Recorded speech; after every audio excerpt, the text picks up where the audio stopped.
கலங்களும் என்ன என் இருக்கையிலே என் மேய்ப்பர் நீர்தானையா. எனக்கென்றும் குறையே இல்லை, என் மேய்ப்பர் நீர்தானையா. எனக்கென்றும் குறையே இல்லை. நான் ஏன் கலங்கணும் என்ன என் இருக்கையிலே, நான் ஏன் கலங்கணும் என்ன என் இருக்கையிலே என் மேய்ப்பர் நீர்தானையா. எனக்கென்று குறையே இல்லை.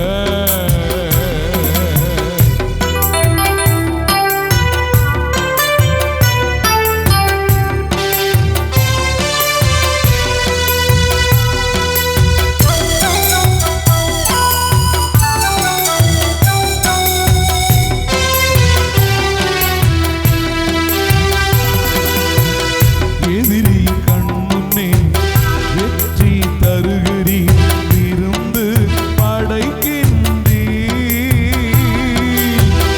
எதிரிகள் கண் முன்னே வெற்றி தருகிறீர், விருந்து படைக்கின்றீர். நான் ஏன் கலங்கணும் என்ன என் இருக்கையிலே, நான் ஏன் கலங்கணும் என்ன என் இருக்கையிலே என் மேய்ப்பர் நீர்தானையா. எனக்கென்று குறையே இல்லை, என் மேய்ப்பர் நீர்தானையா. எனக்கென்று குறையே இல்லை. நான் ஏன் கலங்கணும் என்ன என் இருக்கையிலே, நான் ஏன் கலங்கணும் என்ன என் இருக்கையிலே என் மேய்ப்பர் நீர்தானையா.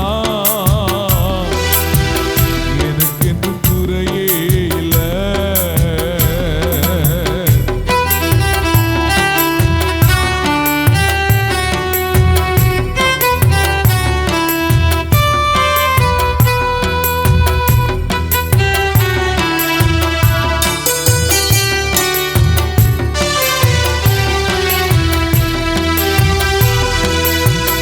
நிச்சயமாகவே வாழ்நாள் முழுவதும் கிருபை பின்தொடரும்.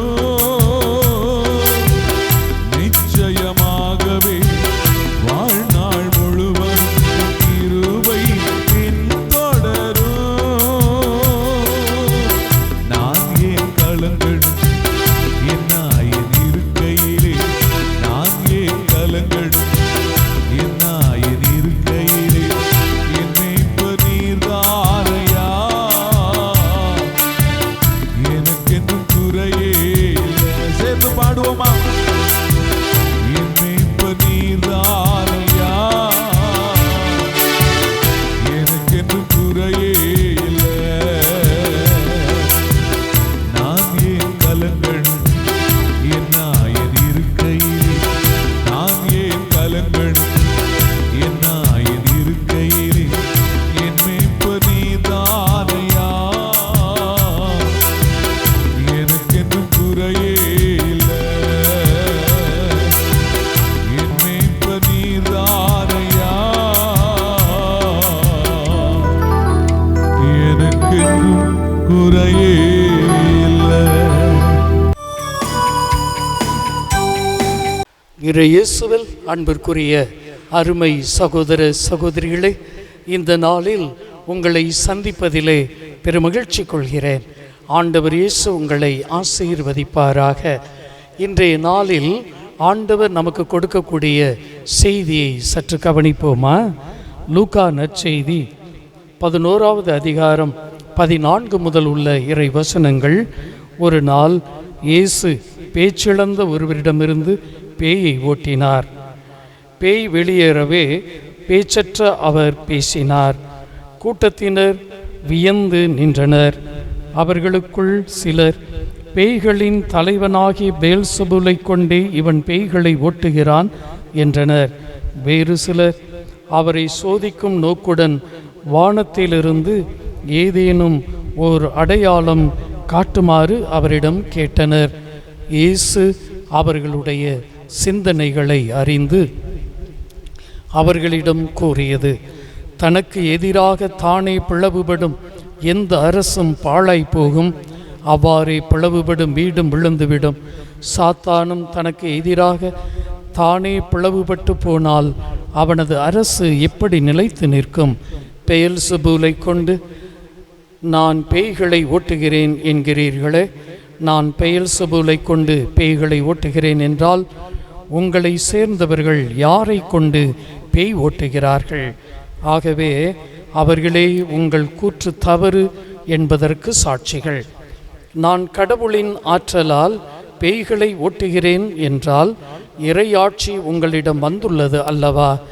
வலியவர் ஆயுதம் தாங்கி தமது அரண்மனையை காக்கிற போது அவருடைய உடைமைகள் பாதுகாப்பாக இருக்கும். அவரை விட மிகுந்த வலிமையுடையவர் ஒருவர் வந்து அவரை வென்றால் அவர் நம்பியிருந்த எல்லா படைக்கலங்களையும் பறித்து கொண்டு கொள்ளை பொருளையும் பங்கிடுவார். என்னோடு இராதவர் எனக்கு எதிராக இருக்கிறார். என்னோடு இணைந்து மக்களை கூட்டி சேர்க்காதவர் அவர்களை சிதறடிக்கிறார் என்றார். அன்பார்ந்த சகோதர சகோதரிகளே, ஆண்டவர் இயேசு அவரை சோதிக்கும் நோக்குடன் செயல்படுவோரை கண்டு மனவேதனை அடைகிறார்.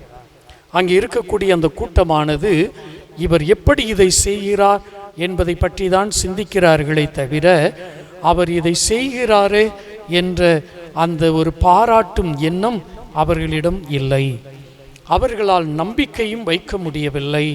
மாறாக இதை எப்படி இவர் செய்கிறார் என்று குற்றம் கண்டுபிடிக்கும் நோக்கத்தோடு அவர்கள் பேசிக்கொண்டே இருக்கிறார்கள். ஆதலால் தான் இயேசு அவர்களை பார்த்து வேதனைப்படுகிறார். என் அன்பு சகோதர சகோதரிகளே, நாமும் இயேசுவை சோதிக்கிறோம். பல நேரங்களில், ஒரு நேரம் இல்லை, பல நேரங்களில் சோதிக்கிறோம். எப்படி என்றால், நமக்கு ஏதாவது ஒன்று நடந்தால் நான் ஆண்டவரை நம்புகிறேன் என்று சொல்லுகிறோம். ஏதோ ஆண்டவர் இல்லாதது போன்றும் நமக்கு ஒரு புதுமை செய்தாதான் அவர் கடவுள் என்றும் நாம் நிரூபிக்க தயாராக இருக்கிறோம். அன்பார்ந்தவர்களே, நமக்கு எந்த ஒரு புதுமை நடந்தாலும் நடக்காவிட்டாலும் இயேசு ஆண்டவரே, இயேசு வல்லவரே என்பதை மட்டும் நாம் மறக்க வேண்டாம். இந்த விவிலிய வார்த்தைகள் நமக்கு குறிப்பிடுவது அவர் இறை மகன் எவ்வாறு பேச்சிழந்த ஒருவருக்கு பேயை விரட்டியவர் வல்லமையை கொடுத்தார் என்பதை வாசிக்கிறோம். இதைவிட நமக்கு சாட்சியம் வேறொன்று வேண்டாம். நம்முடைய வாழ்விலே ஒரு புதுமை நடந்தால்தான் நான் ஆண்டவரை நம்புவேன் என்று சொல்வது அபத்தமான ஒரு காரியம், ஆண்டவரை சோதிக்கும் ஒரு காரியம். அன்பார்ந்தவர்களே, ஒரு சிலர் வீட்டிலே ஏதாவது ஒரு மரணம், ஒரு இழப்பு வருகின்ற பொழுது கடவுள் இருக்கிறாரா, நான் ஏன் ஆலயத்திற்கு சொல்ல வேண்டும் என்றெல்லாம் புலம்புவதை பார்க்கிறோம். அது தவறான ஒரு அணுகுமுறை. ஆண்டவர் இயேசு நம்மோடு இருக்கிறார். நமக்கு வரும் நன்மையும் தீமையும் அவர் அறிந்திருக்கிறார். நாம் சந்திக்கும் எல்லா சூழ்நிலைகளையும் அவர் தெரிந்து வைத்திருக்கிறார். எனவே நாம் ஆண்டவரை சோதிக்கும் நோக்கோடு அணுகுமுறைகளை வைக்கக்கூடாது. மாறாக ஆண்டவரை நம்பும் பிள்ளைகளாக இந்த விவிலியத்தின் அடிப்படையில் அவர் எவ்வளவு பெரியவர், எவ்வளவு வல்ல செயல்கள் செய்யக்கூடியவர் என்ற நம்பிக்கையின் அடிப்படையில் செயல்படுகின்ற பொழுது அவரால் செயல்பட முடியும். நம்பிக்கை உங்களிடம் இருந்தால்தான் அவரால் புதுமைகளை செய்ய முடியும். அவரை சோதிக்கும் நோக்கத்தோடு பரிசேயர் போல நடந்து கொண்டால் ஆண்டவர் வல்ல செயல்களை செய்ய முடியாது. நம்பிக்கை இருக்கும் இடத்திலே அவரை அறியாமலே அவர் உங்களுக்கு ஆசீரை கொடுக்கிறார் என்ற நம்பிக்கையோடு இந்த நாளில் ஜெபிப்போம். ஆண்டவர் இயேசு உங்களையும் உங்கள் குடும்பங்களையும் நிறைவாக ஆசீர்வதிப்பாராக. ஆமென், ஆமென்.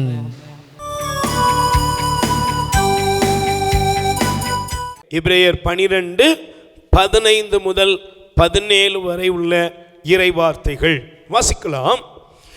உங்களுள் எவரும் கடவுளின் அருளை இழந்து விடாமல் இருக்க பார்த்து கொள்ளுங்கள். கசப்பான நச்சுவேர் எதுவும் உங்களுக்குள் முளைத்து தொல்லை கொடுக்காதபடியும், அதனால் பலர் கெட்டு போகாதபடியும் பார்த்து கொள்ளுங்கள்.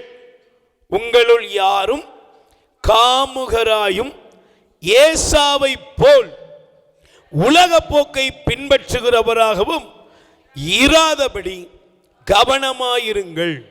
இந்த ஏசா ஒருவேளை உணவுக்காக தன் தலைப்பேற்று உரிமையை விற்று போட்டார். பின்னர் அவர் தமக்குரிய ஆசியை உரிமை பேராக்கி கொள்ள விரும்பியும் அது அவருக்கு கிடைக்கவில்லை. கண்ணீர் சிந்தி அதை நாடியும் அந்த நிலையை மாற்ற வாய்ப்பு ஏதும் கிட்டவில்லை. இது உங்களுக்கு தெரியும் அல்லவா? Praise the Lord. சொல்லுங்க அல்லேலூயா. நல்லா கவனிச்சு பாருங்க. நம்ம பாடல் வரியை படிச்சோம். உங்க கிருபை இல்லாம வாழ முடியாதையா என்று நாம் ஆண்டவருடைய அந்த கிருபையை நோக்கி நாம் இதயத்தை உயர்த்தினோம். Praise the Lord. அப்ப நல்ல கவனிங்க. கிருபையை இழந்து விடாமல் இருக்க நீங்க என்ன செய்யணும்? கவனமாக இருக்கணும். அல்லேலூயா. சத்தமா சொல்லுங்க அல்லேலூயா. நாம் வாழ்கிற இந்த காலம் கடவுளுடைய அருளின் காலம், இரக்கத்தின் காலம். ஒரு காலத்தில் கண்ணுக்கு கண், பல்லுக்கு பல். ஒரு மனிதன் பாவம் செய்தால், அக்கிரமம் செய்தால் அவன் தண்டிக்கப்பட வேண்டும். இவள் இந்த பாவத்தை செய்தால் அதனால் இவள் கல்லறிந்து கொல்லப்பட வேண்டும் என்று இயேசுவின் பாதத்திலே ஒரு பரிதாபமான நிலையில் ஒரு பெண்ணை கொண்டு வந்து தள்ளி அவளுடைய குற்றத்திற்கான தண்டனையையும் அவர்கள் வைத்தார்கள். ஆனால் இயேசு சொன்னார், உங்களில் பாவம் செய்யாதவன் முதல் கல்லை எடுத்து எறியட்டும். எல்லாரும் போயிட்டாங்க. உடனே அந்த பெண் நடுங்கிக் கொண்டிருந்தாள். இயேசு அந்த பெண்ணை பார்த்து சொன்னார், அம்மா, உன்னை யாரும் தீர்ப்பிடலையா? இல்லையா, நானும் உன்னை தீர்ப்பிட மாட்டேன். இனிமேல் பாவம் செய்யாத என்றார். இன்னைக்கு கடவுளுடைய இரக்கம் நமக்கு கடந்து வருகிறது. ஆண்டவருடைய மேலான அந்த இரக்கம் எல்லார் வாழ்க்கையிலையும் நம்ம வாழ்க்கையில பரிபூர்ணமாக வெளிப்படுகிறது. Praise the Lord. ஆனா பாருங்க, இந்த அருள், இந்த இரக்கத்தை நம்மில் பல பேர் வீணாக்கி கொண்டிருக்கிறோம். அல்லேலூயா. அந்த பெண்ணை பார்த்து ஆண்டவர் சொன்னாரு, இனிமே என்ன செய்யக்கூடாது, நீ, நான் உன்னை மன்னிச்சிட்டேன், நீ பயப்படாத, நான் உன்னை தீர்ப்பிட மாட்டேன், ஆனால் இனிமே என்ன செய்யக்கூடாது, பாவம் செய்யாதே என்று ஆண்டவர் அந்த பெண்ணை பார்த்து கூறுகிறார். இன்னொரு சம்பவத்தை பாருங்க. 38 ஆண்டுகளாக ஒரு மனிதன் பெதஸ்தா குளத்தில் கிடந்தான். 38 ஆண்டுகள் பெதஸ்தா குளத்தில் கிடந்த மனிதனை இயேசு வந்து சந்திக்கிறார். ஆண்டவர் வந்து சந்திச்சு அந்த மனுஷனை பார்த்து சொன்னாரு, நீ நல்லா இருக்க விரும்புறியா? ஐயா, எனக்கு உதவி செய்ய ஒருத்தருமே இல்லை. உடனே ஆண்டவர் அந்த மனிதனை பார்த்து சொன்னார், உன் படுக்கை எடுத்துட்டு நட. மீண்டும் அந்த மனிதனை இயேசு சாமி ஆலயத்தில் சந்தித்தார். சந்தித்த பொழுது ஆண்டவர் அந்த மனுஷனை பார்த்து சொன்னாரு, இதை விட கேடானது உனக்கு நேரிடாதபடி இனிமேல் பாவம் செய்யாத. அந்த பெண்ணை பார்த்து சொன்னாரு, இனிமே நீ என்ன செய்யக்கூடாது? சொல்லுங்க, இனிமே என்ன செய்யக்கூடாது? பாவம் செய்யக்கூடாது. இனிமே நீ பாவம் செய்யாதே என்று அந்த பெண்ணை பார்த்து ஆண்டவர் கூறுகிறார். 38 வருட காலம் பெதஸ்தா குளத்தின் அருகில் கிடந்த முடங்கி கிடந்த மனுஷனை பார்த்து சொன்னாரு, இதை விட கேடானது உனக்கு நிகழாதபடி இனிமேல் பாவம் செய்யாது. ஆனா நீங்க நல்லா கவனிச்சு பாருங்க, கடவுள் நம்மை மன்னிக்கிறார், ஏற்றுக்கொள்கிறார், நேசிக்கிறார். நாம் அவர் நோக்கி மன்றாடும் பொழுதெல்லாம் அவர் நமக்கு பதில் அளிக்கிறார்.